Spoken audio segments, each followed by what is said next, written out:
There have been a number of extraordinarily badly designed studies coming out of Denmark and various other places which prove, I suspect, that certain rather arbitrary combinations of supplements, taken very often in completely inappropriate doses and in completely inappropriate forms, may actually increase very slightly the mortality in people who already have quite serious disease conditions. There is an enormous amount of evidence, much more convincing, and involving far greater numbers of people, that a diet dense in micro and phytonutrients is undoubtedly essential in reducing your risks of degenerative disease and living a longer and healthier life. Now, the idea that a nutrient-rich diet will do this and a properly designed supplement won't is, frankly, illogical. It's vitalism. A completely discredited philosophy. It says there's something magical in foods that you cannot reproduce in a pill. That's nonsense.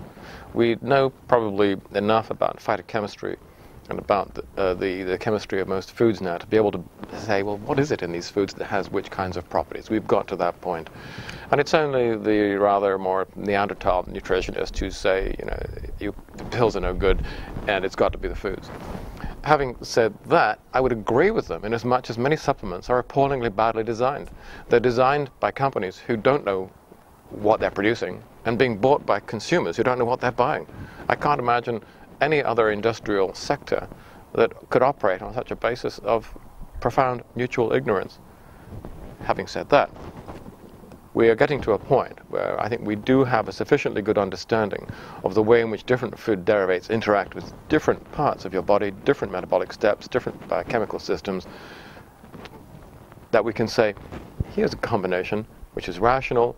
It reproduces the nutrient density of, let's say, the Mediterranean or the Victorian diet, and we're putting that into a form which is convenient and accessible. And I think that there is really no coherent argument anymore against that.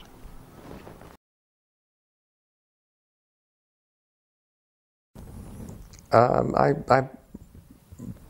practice what I preach. Yes, I do take a supplement. It's not really an orthodox supplement. It's a pharmaconutritional support program, and the reason why I take this particular one is that I'm confident in it, in the sense that I was involved in designing the formulation.